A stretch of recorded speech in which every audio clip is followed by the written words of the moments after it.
Thanks, Phil. I'm Rashid Ahmed. I'm with Walker Consultants. And so we have this, my assignment is the task group number 5, which is improve construction document completeness and coordination.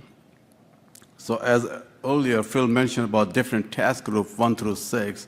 So I'm on task group number 5. So the members, let me introduce you. I chair that task group. Mike Eads, Mike Hernandez, Doug Karn, Don Klein, and Scott Meyer.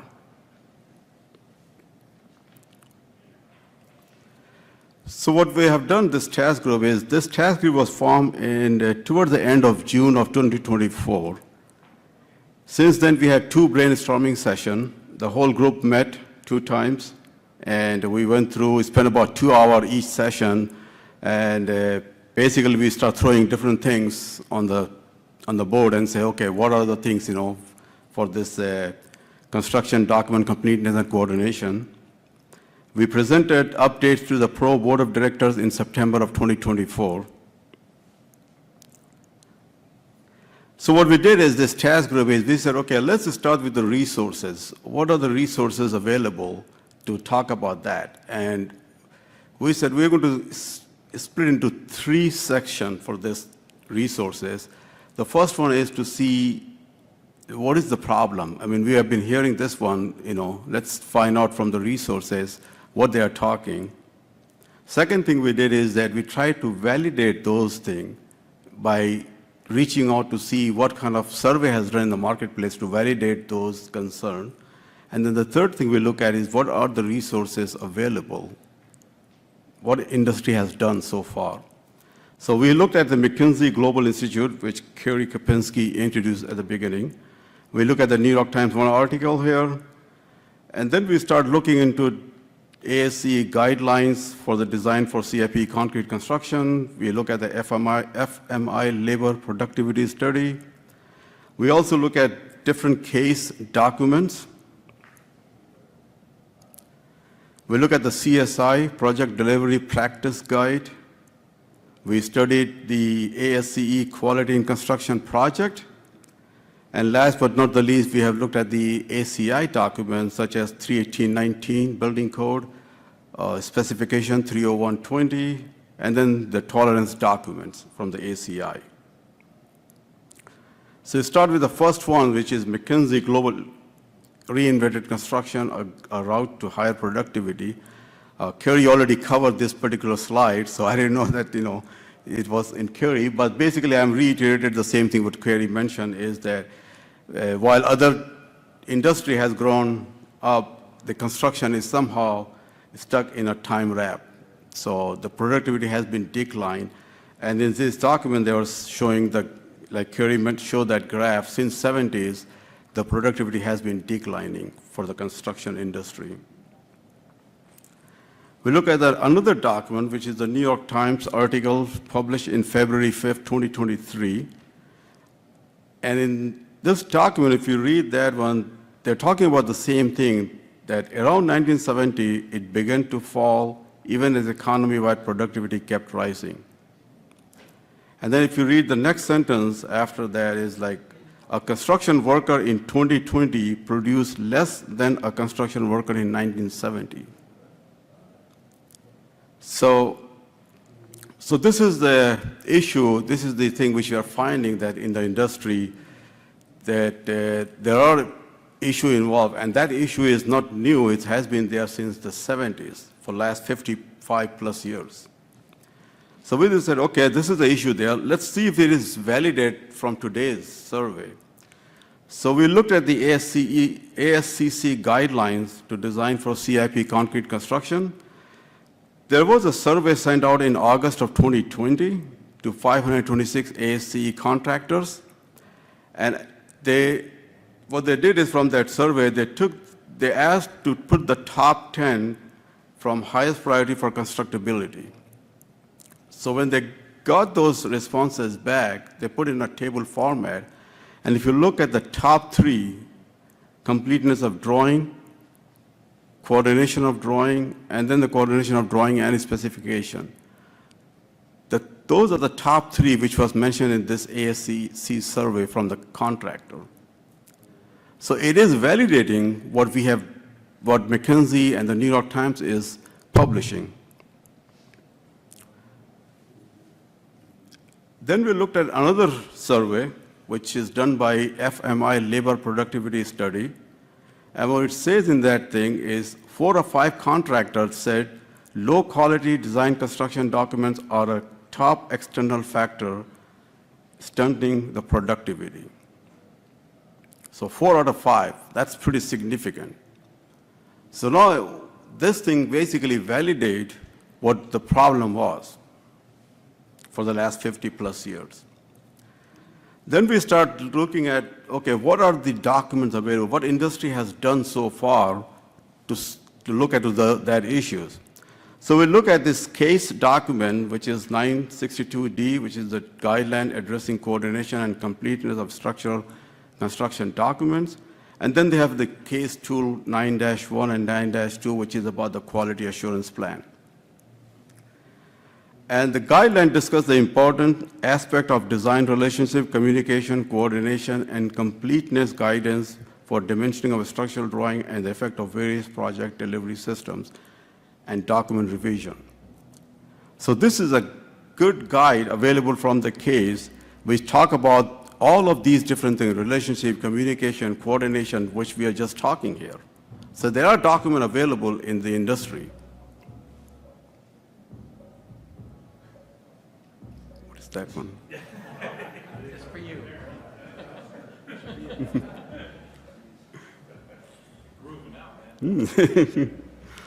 Then we look at another document from CSI, and they have a guide also. The guide recommends design team coordination with sufficient time dedicated to performing coordinated tasks.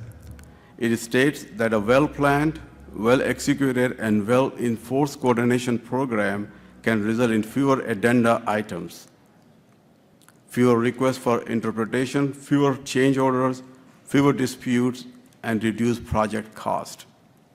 So again, there is another document which is available in the industry from CSI, which exactly talking about the same thing which we are talking today. Another document is from the ASCE about the quality in construction project, a guide for owner, designer, and constructor.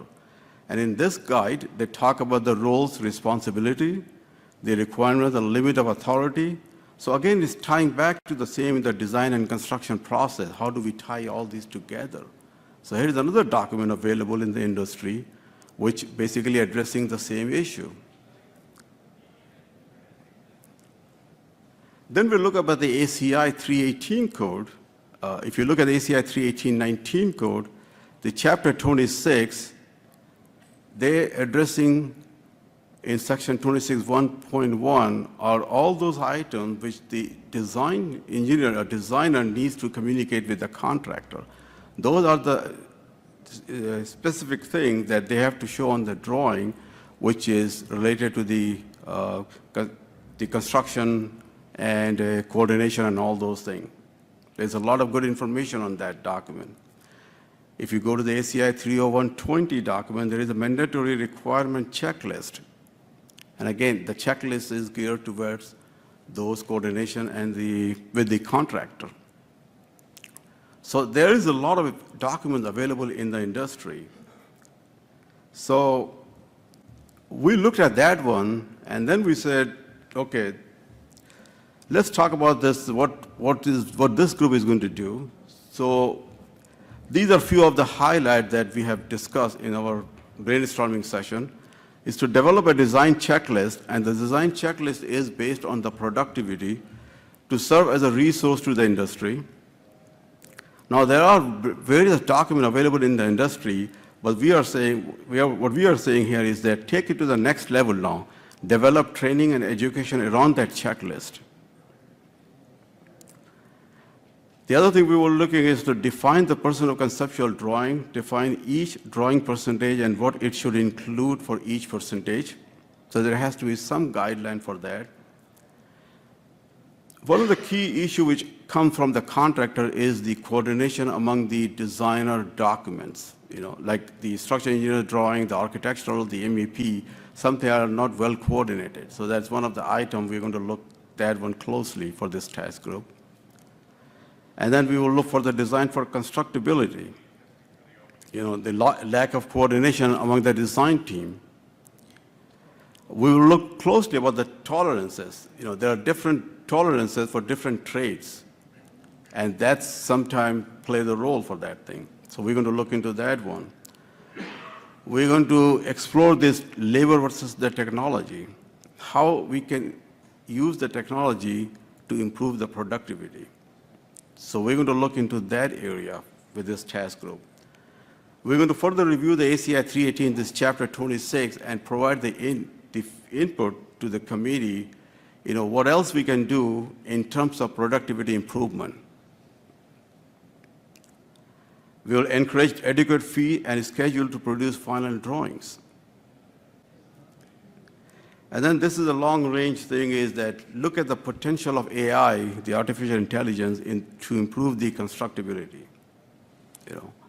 So these are the stuff that we have been, I summarized some of the things which was thrown in the brainstorming session. We have, I don't know, over 50 ideas there in the brainstorming. We are going back and forth, but I kind of narrowed down a few and grouped them together. But the big question I have is that I showed you the problem there, which is McKinsey and the New York Times, and a few other articles which Kerry Kapinski showed today. And it has been validated through those surveys by ASCC, by the FMI, and they are saying, yes, the constructability is one of the key issues today. And there are documents available to address those issues. Then where is the gap? Why are we still talking this after 50 years? Why this gap is not bridged? When people know the problem, it has been validated, and there are solutions available. But why there is a gap? And that's the question I have for the audience, And that's where the ACI Pro picked up, and we are trying to fill that gap here.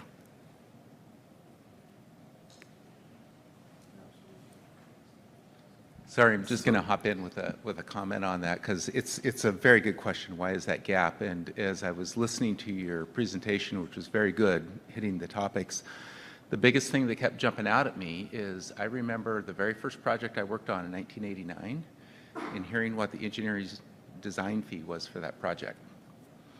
I think about a project that I worked on about a year ago. The engineering design fee per square foot, same number. As a design community, one of the things, the incentive has not been to spend more time on the drawings, to do better quality drawings. The incentive optimization has come through actually getting the computers to do more of the work for you, but take the human element out of it. Let the typical details do it. Many of these problems, I think, that you're showing really points to what's been very systemic in the design process. Fewer brain cells being spent to produce the content, fewer hours being spent on what's out there. And part of that is, you talked a little bit about risk and reward earlier. We don't have the risk and reward equation right. There's not an incentive to do better. And I think one of the things that would really help, what Pro could really weigh into, is weigh into this conundrum in the industry. And it's not we're not going to change it overnight in one thing, but a very big part of that is, where's the incentive, where's the reward, not just for the contractor, but for the design community as well. That's why design build works, frankly, well, is the contractors who actually understand that value hire engineers to work for them, and probably actually pay their engineers to do more work, to actually think through the issues that need to get worked through that don't happen otherwise. But I think something in that space would be a really good topic for the group to step into. Mm-hmm. Yes, go ahead. I'm going to make one real quick comment. To my friend Don from Seattle. Good question. But real quick comment on that. I think it hits right to the point, because when I look back on my career many, many years ago, if there were questions about the drawings because the drawings were not complete, we actually felt badly about that. We felt like we'd made a mistake. Now, I think too many firms use RFIs to complete their work. And so the RFI is looked at as the way by which we finish. And consequently, RFIs, you know, if RFIs don't hit 500 or 600, there's something wrong with the job. They should be higher than that, right? I think you see jobs where if more effort had been put up front in the collaboration and the focus on completeness and coordination, and part of it is fee, because we just don't have enough fee on some of these projects, but if we went back, we need an attitudinal change in the industry. We need an attitudinal change to where designers believe that a big part of their responsibility is to finish their drawings, coordinate their drawings, and not use RFIs to complete them.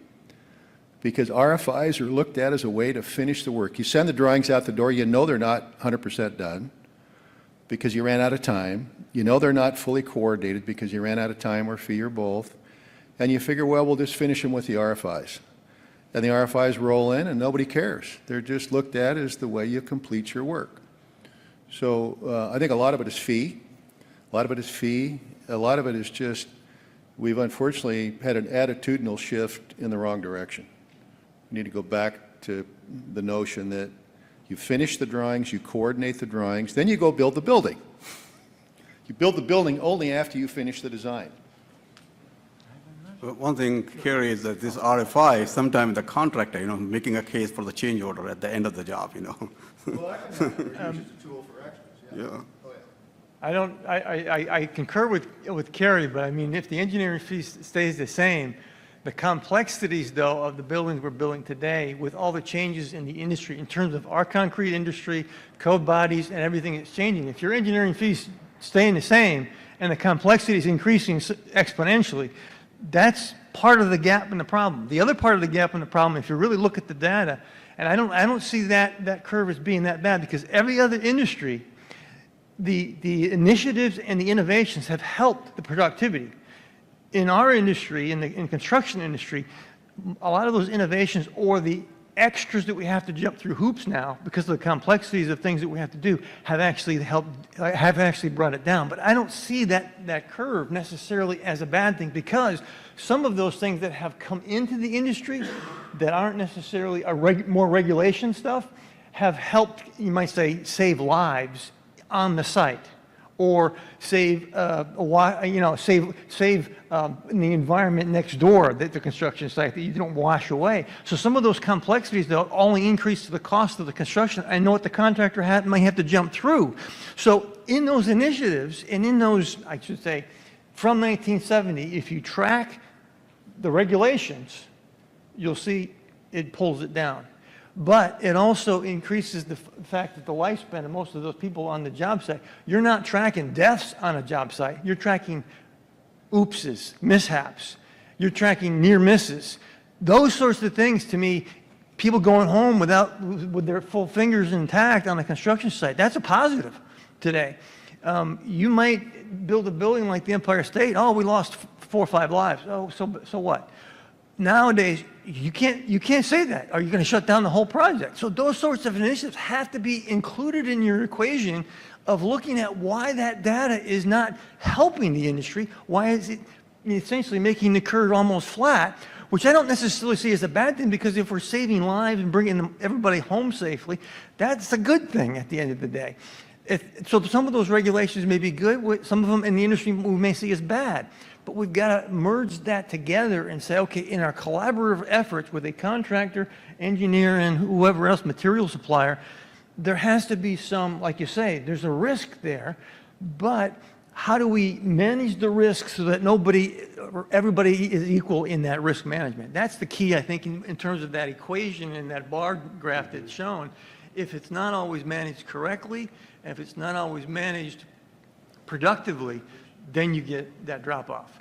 And I think that has to deal a lot of times with, like you said, the method of delivery of the project. So, Yeah. Good point, yeah. Peter? Got time for one more? Sure. Yeah, so, 15 years ago, I learned that Kiewit was not happy with this design bid build, and they went over to Europe and they decided to look at other big global contractors that do their own engineering. So they came back and said, let's create an engineering company that supports our construction, and like a builder model, the old builders. So over the last 15 years, they've become one of the largest engineering companies in the United States for their sole purpose of building structures. So they've taken this aggressive model of collaboration and said, let's just build it with employees inside the company. You can do it with companies working for you, but they had to retrain. When I listened to their stories, they had to retrain the engineers that they hired because they weren't thinking construction. So now they've created a company, an engineering company that thinks like contractors, so they're building better designs from day one. So if that is something that's happening, and they're probably, Mike, you might not agree, but they might be the largest concrete contractor in the United States doing it with this tremendous in-house capability so they can design exactly what is efficient and constructible, and there's none of this, all this stuff goes away. I mean, it seems like a simple model. That means maybe if you start extrapolating that into our industry, is that concrete contractors need their own structural engineers, at least to start with, so they can be more connected to the engineering side.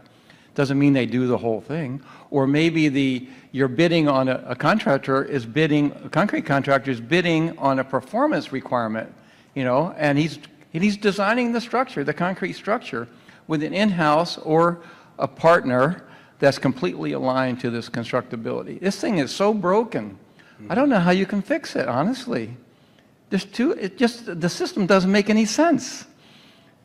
The system doesn't make sense. And yes, we all have stakeholders. I'm a designer, I'm a contractor, I'm a material supplier.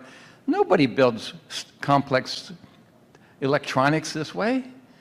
We're building a complex structure, and you take it all apart and have everybody fight like a free-for-all. It doesn't make any sense.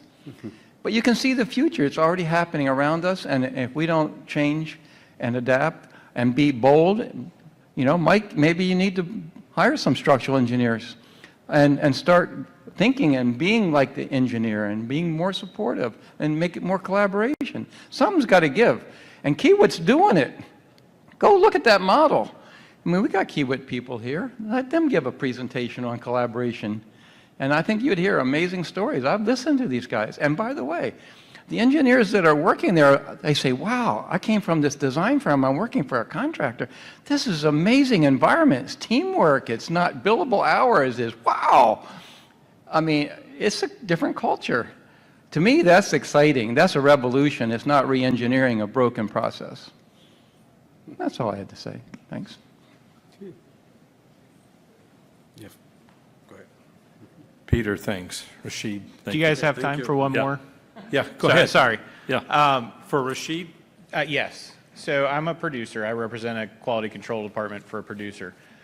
And I see in the kind of coordination things, everything's architects, everything's the engineering firm, everything's the contractor. And we mentioned it earlier. The producers can help with labor versus technology. We can help with the different trade tolerances. We're the ones that you mentioned having all the RFIs, having all of, basically you're building a building through RFIs.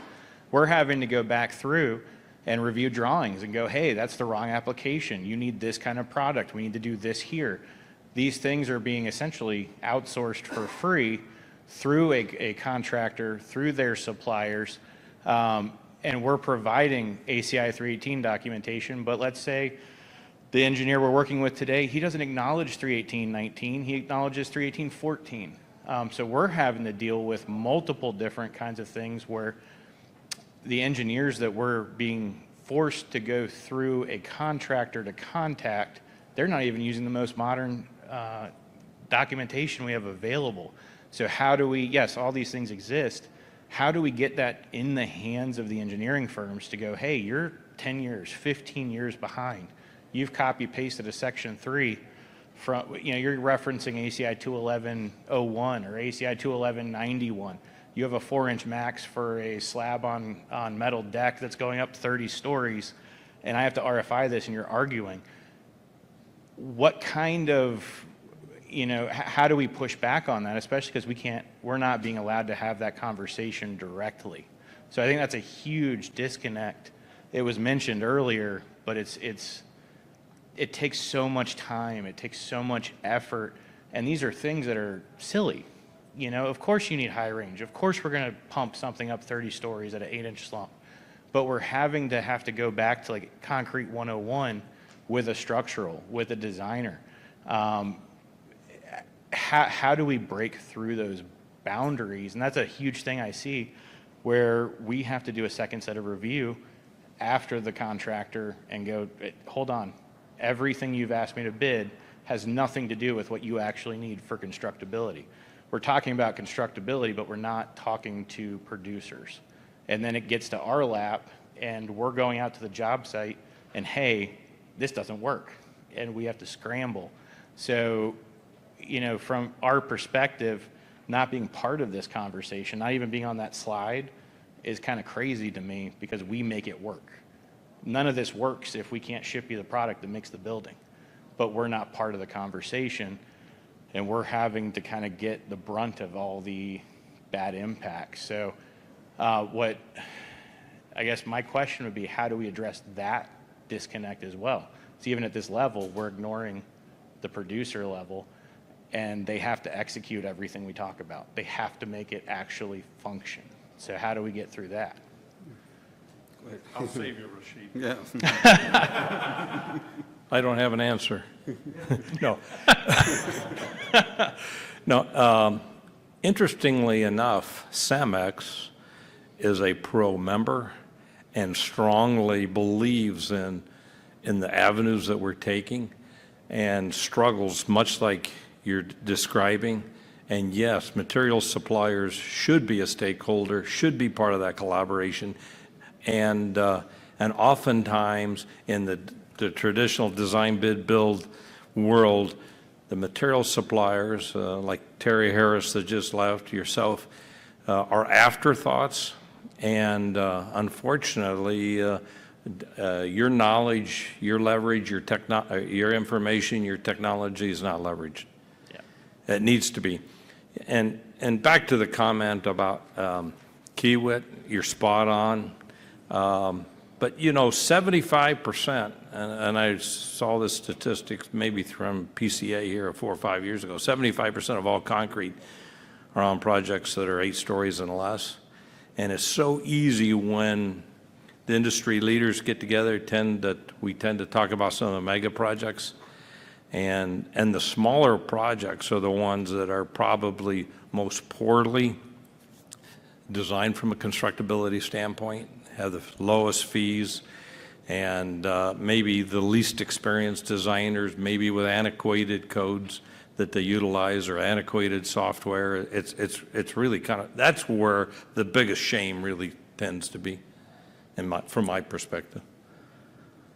Yeah, This is embarrassing for me to have said I spent 45 years in this industry, and we're all here together today talking about how broke it is.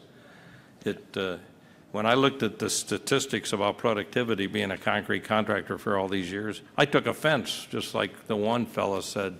There's so many things that we are doing. Look at all of the technology, the tools, the equipment, the systems that we've delivered. And yet, I also know as a concrete contractor how many projects that I've seen over the years that we couldn't leverage it, couldn't use it, couldn't apply it.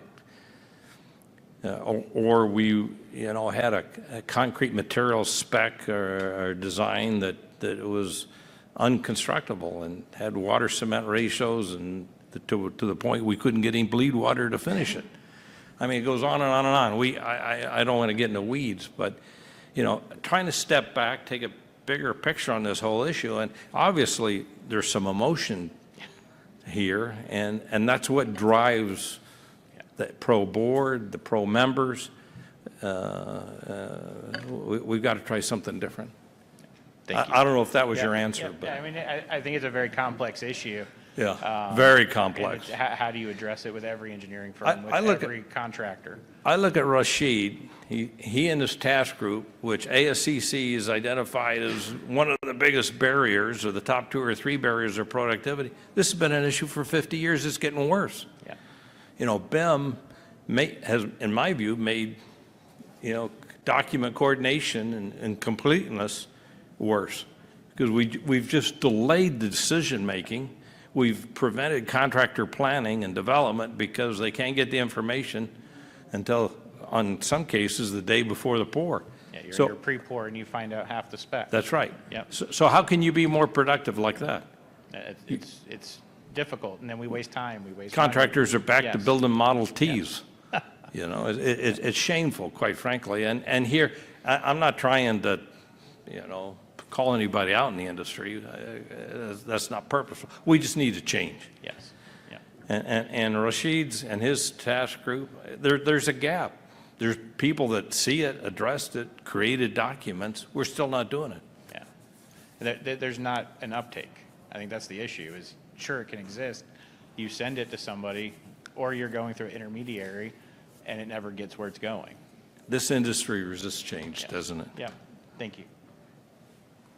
Yeah, one Oh, go final ahead. word, just, like, if you look at that define the percent of conceptual drawings, you know, at the different phases, just give you an idea about the BIM, you know, we talk about the BIM introduction here.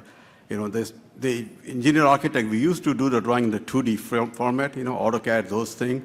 When the BIM comes into play, you know, you're not drawing, you're modeling this thing. So what's happened there, if you look at the fee structure, for example, for the engineers and architect, you know, let's say if you get 100% for the design fee, you're going to spend maybe like 10% in the schematic, maybe 30% in the DD, and the rest 60% you're going to do in the CD phase. It has to be opposite, because we have to put more information on the design development, because we are not just doing a 2D model that we're going to keep adding on top of that. This is the model. So the model has to be right, you know, at the beginning. So it has to be swapped, like now you're talking about DD at 60% and CD at 40%, then we have a better control from day one, from the designer perspective. But from the owner perspective, he wants to minimize his risk. What if it doesn't go after the DD? What if the price comes too expensive? So he doesn't lose that big money. But since we have changed just the BIM thing, you have to put more fee up front than at the end. And that could make a difference. Thank you, Rashid.